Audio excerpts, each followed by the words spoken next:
그러면 전화를 걸어보도록 하겠습니다. 네, 목사님 안녕하세요.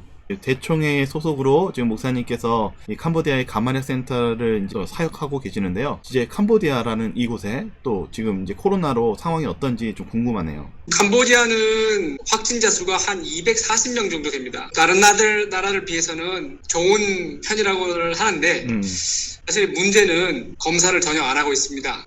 그러니까 해외에서 오시는 분들만 검사를 하고 국내에 있는 분들은 안 하다 보니까 정확한 숫자가 안 나오는 거죠. 그러면 지금 코로나로 인해서 팬데믹 상황이 이제 시작된 건가요? 정부에서 이제 방침이 와서 학교들, 모두 교육기관들, 그리고 종교시설들은 지금 문이 닫힌 상태입니다. 그래서 재림교회도 지금 현재로는 온라인으로 예배 방송을 이렇게 인터넷으로 해서 그걸로 예배를 드리는 교회들이 많은데, 또 재밌는 거는 시골에 가면은 모여서 예배 드리고, 수도가 이제 프놈펜인데요. 네. 프놈펜이나 저희 같이 큰 도시 바탐방, 심립 이런 도시들에 있는 교회들은 문이 닫힌 상태입니다. 특별히 이제 재림교인들 상황을 좀 묻고 싶어요. 실은 주변 어떤 나라들은요, 먹을 쌀이 없어서 이렇게 고생하시는 경우도 있거든요. 재림교인 중에요. 근데 캄보디아 재림교인들은 어떤가요? 캄보디아는 쌀 농사를 보통 3번 짓습니다. 많이 그래서 쌀 걱정은 없는데요. 특수성이 있다면은 중국에 있는 회사들이나 한국에 있는 회사들이 이런 공장들을 많이 지어서 인건비가 사실 여기는 굉장히 저렴하거든요. 한 달에 한 120불, 130불 정도니까 그런 어떤 공장에 취직했던 사람들은 타격을 많이 입었습니다. 왜냐하면 공장 문을 닫는 경우도 많고 그랬는데, 그 외로 이제 일반 계층은 농사 짓는 분들이 많다 보니까 쌀이 없어서 이렇게 배고프다는 경우는 없고요. 그 대신에 이제 공장에서 일하던 분들은 직장을 잃었으니까 그분들에게는 저희 교회 같은 경우에는 한 주일에 3번씩 이렇게 무료 급식을 하고, 또 특별히 가난한 분들은 직접 찾아가서 음식을 전해주는 그런 사역을 지금 하고 있습니다. 재림교인들은 어느 정도 규모로 계시고 있는 건가요? 재림교인들은 전체가 지금 한 3,200명, 300명 정도 됩니다. 전체 인구가 지금 제가 알기로는 1,700만 명이라고 들었거든요. 네. 아직 할 일이 많습니다. 95%가 불교 신자고, 나머지 이제 힌두교하고, 그 다음에 모슬렘, 그 다음에 이제 장감리 교회랑 저희 재림교회인데, 그러다 보니까 많이 어렵습니다. 선교하는 게 굉장히 힘들고. 이 불교의 네, 영향력이 어떠한지 좀 말씀해 주시죠. 불교는 물론 종교적인 측면도 있지만 사상적인 면이 많기 때문에 저희가 이제 선교를 하고 하면은, 전도회를 하면은 교회가 터질 정도로 많이 와요. 그래요? 네, 200명, 300명 모으는 거는 문제가 아니에요. 근데 문제는 이제 이분들이 기독교라는 게 이제 서양 종교라는 인식을 가지고 계시기 때문에, 우리가 이 기독교를 받아들이면은 기독교 신한테 내가 복을 좀 받을 수 있겠지 해가지고 신앙을 받아들이시고 이렇게 좀 트라이를 해보시는 거죠. 쉽게 말하면은 스마트폰에 어플리케이션 다운 받는 것처럼 한번 다운 받아서 쓸모가 있으면은 계속 킵하고 보관하고, 안 하면은 다시 이제 불교로 가거나. 또 재밌는 건 이제 이 캄보디아에서 잘 사는 사람들은 화교들입니다. 불교를 믿는데도 특별히 중국계 영향을 많이 받아서 이분들이 하는 조상 숭배, 명절이 되면은 종이로 만든 돈이죠. 가짜 돈을 막 태우고 금괴도 태우고 차도 태우고 하는데, 그거를 캄보디아 사람들이 따라 하는 거죠.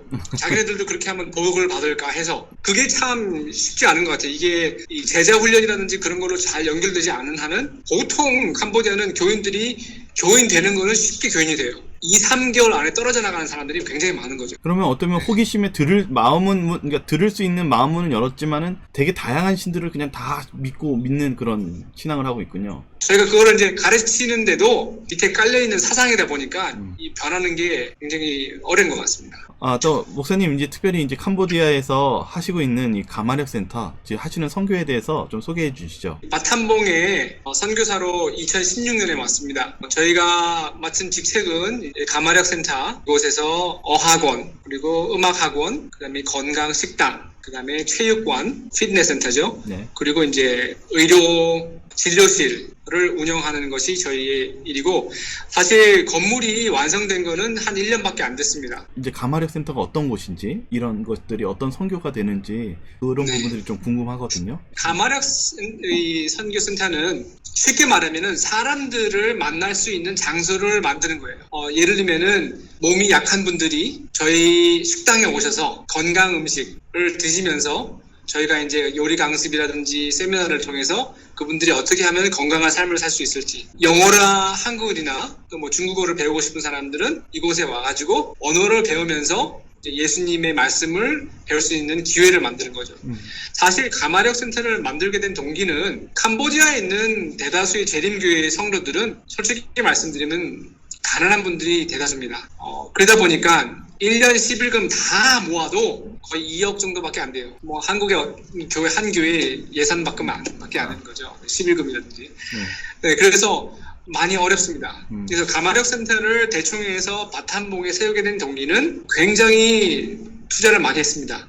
건물도 크고 네. 시설도 뭐 어느 선진국에 있는 교실이나 시설 이렇게 못지않게 해서 중상류층을 타겟으로 잡은 거예요. 그래서 여기는 이거를 함으로써 저희가 이제 그 부모를 만나고 부모님에게 이제 자녀 교육이라든지 건강하게 사는 방법, 그러면서 이제 예수님을 우리가 왜 믿어야 하는지 그런 것을 조금씩 이렇게 전하고 있는 것이 지금 이 가마력을 통해서 네, 하는 것이 가마력 센터의 특징입니다. 그래서 건강 식당이라든지 또 체육관이라든지 어학원, 음악학원, 저희가 지금은 이제 완전히 그게 활용되고 있지 않지만은 의료 선교센터라든지 이런 것들이 특별히 이제 선교사님들이 오시면은 봉사하실 때마다 저희가 한 명 한 명씩 다 환자들을 만나서 어떻게 하면 더 건강을 잘 유지할 수 있는지 그 뉴스타트라든지 이런 것들을 쉐어하면서 그분들에게 예수님을 만날 수 있는 기회를 만드는 겁니다. 네, 그것이 가마력 선교센터의 임무입니다.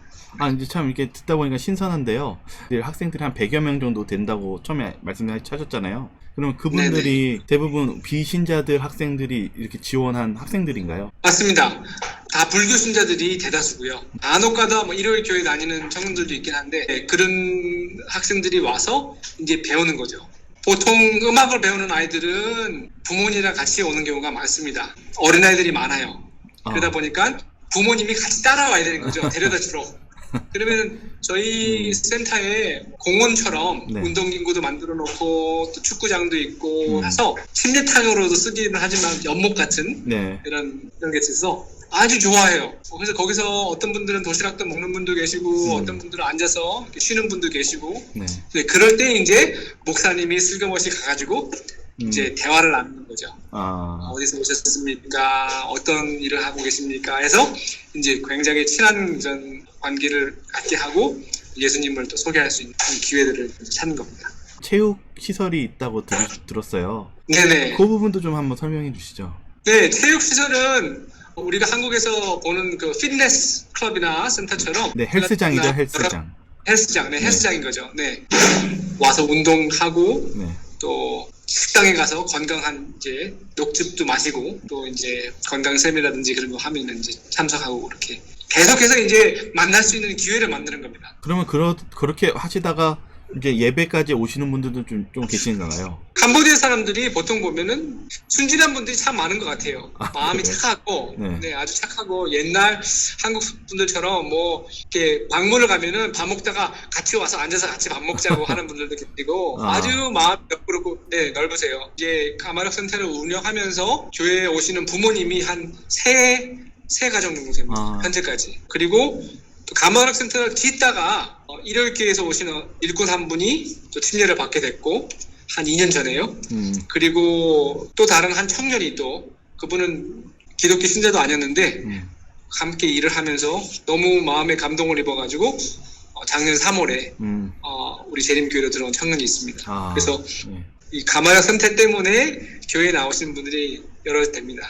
가마력 센터가 이렇게 캄보디아의 또 중산층이나 또 교육을 받았던 사람들에게 만날 수 있는 그러면 이 참 가마력 센터가 지금 위치가 참 도심 가운데 있겠어요. 아주 위치가 좋습니다. 양쪽 다 그러니까 나가서 오른쪽 왼쪽이 다 바탄봉에서 제일 잘 나가는 그 사립학교들이 두 군데 있습니다. 학생들이 한 1000명씩 되는데요. 그러다 보니까 가마력 센터 광고를 안 해도 사람들이 앞으로 지나다니면서 알죠. 그리고 제가 얘기 듣기로는 이 가마력 센터 있기 전에 이 부지에 네. 교회는 이 동네에서 처음으로 세워졌답니다. 그래서 여기 동네에서 교회 그러면 제일 먼저 떠오르는 곳이 이 재림교회. 그렇게 되는 네. 그래서 많이 알려져 있고, 그 전까지만 해도 가마라 센터가 있기 전에는 네. 연못도 있고 네. 또 숲이 우거져가지고 정글처럼 사람들이 여기서 많이 이렇게 놀러 오는 장소였대요. 학생들이 특별히 데이트도 하고 여기 와서 물놀이도 하고 물고기도 잡고, 그래서 많은 사람들이 좋은 인상을 가지고 있고, 또 가마라 센터가 지어지기 전에도 벌써 네. 영어 학원은 무료로 그런 운영하는 게 있어서, 여기 보면은 관공서에 네. 많은 분들이 이 학원 출신이라고들 얘기하더라고요. 교회 학원 출신들. 진짜 말 그대로 진짜 주변에서 가마를 많이 끼치네요. 사람들이 이렇게 보면서 이미 광고도 되고 또 다른 선교 방향을 보는 것 같습니다. 규모가 좀 크고 여러 가지를 하시니까 바쁘시겠어요, 평상시에는요. 네. 근데 왜 이렇게 정책적으로 어려움 같은 거는 없으신 거예요? 이렇게 방해나 아니면 뭐 그런 거는 없는 건가요? 다행히도 재림교회가 그 전부터 구호 활동도 많이 해왔고, 아드라를 통해서도 그렇고, 특별히 이제 전쟁이 났었잖아요. 캄보디아는 75년부터 79년까지 내전이 심했었고, 또 사실 그 이후로도 전쟁이 96년까지 계속 내전이 있었대요. 게릴라들도 있었고 해서. 그런 어려운 상황에서 재림교회가 굉장히 많은 이런 국어 정책이라든지 이런 걸 통해서 많은 사람들에게 은혜를 베풀었기 때문에 재림교회에 대한 이미지가 굉장히 좋은 편입니다. 정부라든지 아니면 주변 분들에게 어려움을 당하지 않고 선교 활동을 지금까지 꾸준히 해오고 있습니다. 뭐 지금도 사실 구호 봉사하면은 우리 한국 재림교회 우리 교우님들이 도와주시는 게 굉장히 많습니다. 저희가 미국에서도 좀 도움을 받곤 했는데 한국에서 도와주시는 게 제일 큰 역할을 하고 있죠. 저희뿐만 아니고 뭐 대륙 선교회라든지 아니 고아원이든지 이런 데 보면 다 한국 분들이 굉장히 헌신적이세요. 참 그게 하나님의 은혜고, 물론 어떤 분들은 이런 얘기도 하더라고요. 한국이 전쟁을 겪었기 때문에 캄보디아의 이 난민을 충분히 이해하고 그렇기 때문에 더 많이 이분들을 위해서 구호를 하고 봉사를 하시는 게 아닌가라는 그런 얘기를 하는 분도 있었습니다. 여기 캄보디아가 어떤 선교를 하면 좋을까? 선교의 과제가 있다면 무엇인지 좀 있을까요? 가장 큰 지금 문제가, 캄보디아에는 교회가 지금 다시 이제 전쟁하기 전 75년 전에는 교회가 있어서 한 교인들이 한 130명, 140명이 있었다고 들었는데 뭐 그 다음에는 뭐 공산 정권이 들어왔기 때문에 다 죽었죠. 93년도부터 이제 다시 이제 교회가 새로 재림교회가 시작했거든요. 말씀드린 대로 제대로 교육받은 목회자들이 없습니다. 그래서 교육기관이 빨리 생겨서 목회자 양성, 또 교사 양성이 빨리 돼야지 제가 봤을 때는 선교가 촉진되지 않을까. 또 한국처럼 우리나라 그전에 위생병원이었죠. 삼육의료원 같은 시설이 있어야지 우리가 의료 선교를 통해서 사람들의 마음을 쉽게 열 수 있지 않을까라는 생각이 듭니다. 지난번 그 인터뷰 때 그 대학교 얘기 한번 하신 것 같은데. 네, 문제는 이제 이곳에 아직까지 대학이 없다 보니까 세상으로 흘러가는 청년들이 굉장히 많습니다. 또 옛날에 한국처럼 이 나라는 아직까지 토요일 수업이 있기 때문에 학교에 수업을 어느 정도 이상 빠지면은 졸업을 안 시켜요. 그러다 보니 그것 때문에 불이익을 받는 경우도 많고, 또 시험들도 보면은 이제 안식일 날 있는 경우가 많아서 그것 때문에 참 어려운 청년들이 굉장히 많습니다. 그 대학을 빨리 세워야 되겠다는 부담이 있어서 지금도 땅 부지를 위해서 기도하고 모금을 하고 있습니다. 근데 이제 아직까지 헌금이 다 모아지지 않았기 때문에 임시로 저희 도시선교센터에서 한 주일에 3일씩 한 10명의 학생들이 캄보디아 전역에서 와가지고 공부를 하고 그리고 이제 본 교회로 돌아가서 봉사하고 하는 일을 지금 하고 있습니다. 그래서 지금 신학과생이 한 7명, 교육과 학생이 2명, 의대 선교 과정을 하는 청년이 1명이 있습니다. 기억났을 때마다 좀 많이 기대해 주시기 바랍니다. 그동안 계시면서 있었던 일들 중에 기억에 남는 사건들 있으면 얘기해 주시죠. 저희가 참 감사한 거는 한국 분들이 선교에 굉장히 관심을 많이 가지고 계시고, 의료 선교 봉사 활동을 통해서 우리 재림교회에 가진 귀한 의료 선교의 기별들을 많이 전해줘서 그걸로 인해서 교인 되신 분들이 꽤 많습니다. 특별히 제가 기억에 남는 것은 캄보디아에 이번 올 연초죠. 한국에서 여러분들이 오셔가지고 발 마사지 하는 방법을 가르쳐줬어요. 네, 저희가 그 당시에 제가 기억하기로는 캄보디아에는 한 50명의 의료 선교 또 목회자들, 예배소장님들을 초청해가지고 그분들에게 발 마사지, 발 관리를 어떻게 하는지, 그걸 한 주일 동안 한국 분들이 오셔가지고 그거를 모든 비용을 다 제공해 주셨어요. 마사지 테이블을 25개를 또 선물로. 선물로 줘서 그걸 이제 가지고 활동을 하라고 하셨는데, 의외로 많은 캄보디아 분들이 이렇게 한국말 구령을 하면서 이제 배우잖아요. 네. 한국말을 따라하면서 했는데 네. 제대로 할까 했는데 꽤 많은 분들이 이 마사지 테이블을 들고 다니면서 온 마을을 다 뒤지고 다니시는 거예요. 마사지 해드릴게요. 마사지 하면서 하나님에 대해서 소개를 하고 네. 또 그 관계, 아주 좋은 관계를 맺게 되고, 그래서 이거를 통해서 참 많은 분들이 그 선교하는데 새로운 아이디어를 얻고 네. 또 다시 한번 이렇게 헌신할 수 있는 계기가 돼서 참 감사하는 그런 일이 있었습니다. 또 목사님께서 또 있으시면서 있었던 개인적인 경험도 있을까요? 캄보디아에 처음 왔을 때는 솔직히 말씀드리면 막연하게 왔어요. 근데 막상 와가지고 무슨 일을 어떻게 해야 되나, 말씀드린 대로 한 3년 동안은 건물도 없어가지고 그냥 집에서 학생들 데리고 피아노도 가르치고 바이올린도 가르치고 이렇게 했었거든요. 또 교회에 이제 거기서 이제 임시로 학원을 운영하고 했는데, 저희가 기도를 했어요. 하나님, 저희가 바탐봉에 와서 어떤 사역을 하면 좋을까요? 저희가 그렇다고 해서 뭐 돈이 많은 것도 아니고 뭐 후원자가 있는 것도 아니고, 그래서 기도를 했을 때 어떤 분이 나이 드신 분인데요, 할아버지 할머니 두 분이서 저희한테 헌금을 보내주셨어요. 그러면서 하시는 말씀이, 이 돈은 이 헌금은 딴 데 절대 쓰지 말고 어린아이들 맛있는 밥을 해주라고. 그렇게 해서 시작한 게 어린이 선교사역이 됐어요. 그래서 저희가 지금 이제 코로나 때문에 못하고 있지만은 그 전까지만 해도 일요일마다 가난한 아이들 다 모아가지고 합창단을 만들고 합창 연습을 시키고, 그리고 또 다른 예술 활동 같은 것들, 아이들이 특별히 이제 전쟁을 겪고 난 아이들이라서 굉장히 정서적으로 불안하고, 또 부모님들도 마찬가지고, 그래서 이곳에는 크레용이라든지 물감이라든지 도화지 이런 게 없습니다. 거의 저희가 이런 거를 구입해서 아이들을 일요일 아침에 가르치고, 또 안식일 날 초청을 해서 안식일 학교 참석시키고 맛있는 밥을 해서 아이들에게 먹이고 하니까 많은 부모님들이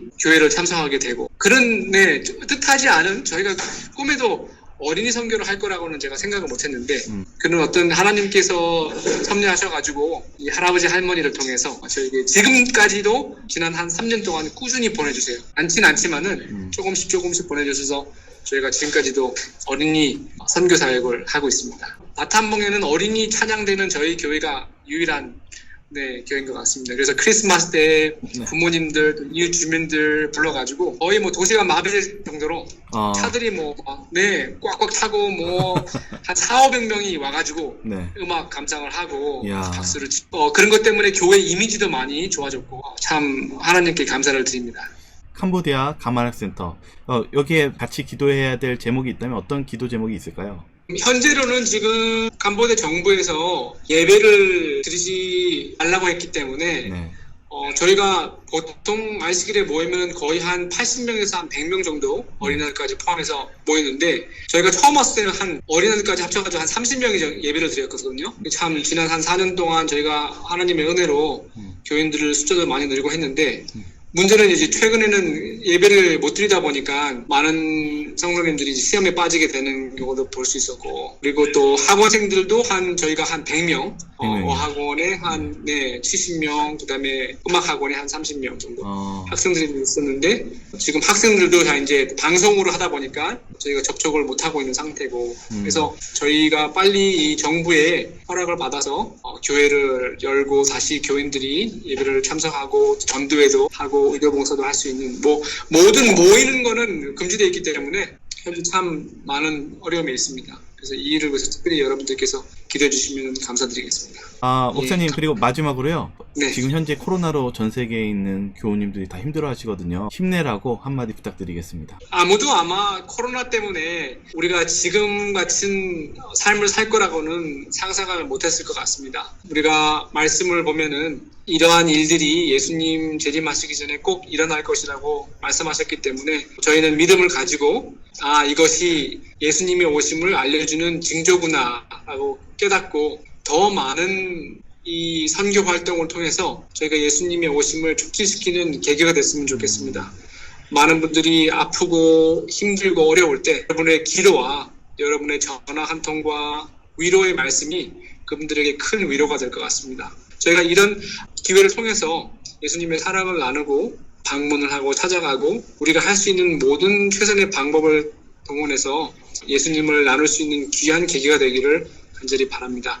예수님이 곧 오실 거라는 확신이 있기 때문에 저희는 감사하고 구원의 은혜를 기뻐합니다. 목사님 다시 한번 인터뷰 요청 감사하고요. 저희들 이 캄보디아 그리고 가마락 센터를 위해서 계속 기도하며 응원하도록 하겠습니다. 다시 한번 감사합니다. 네, 감사합니다. 네.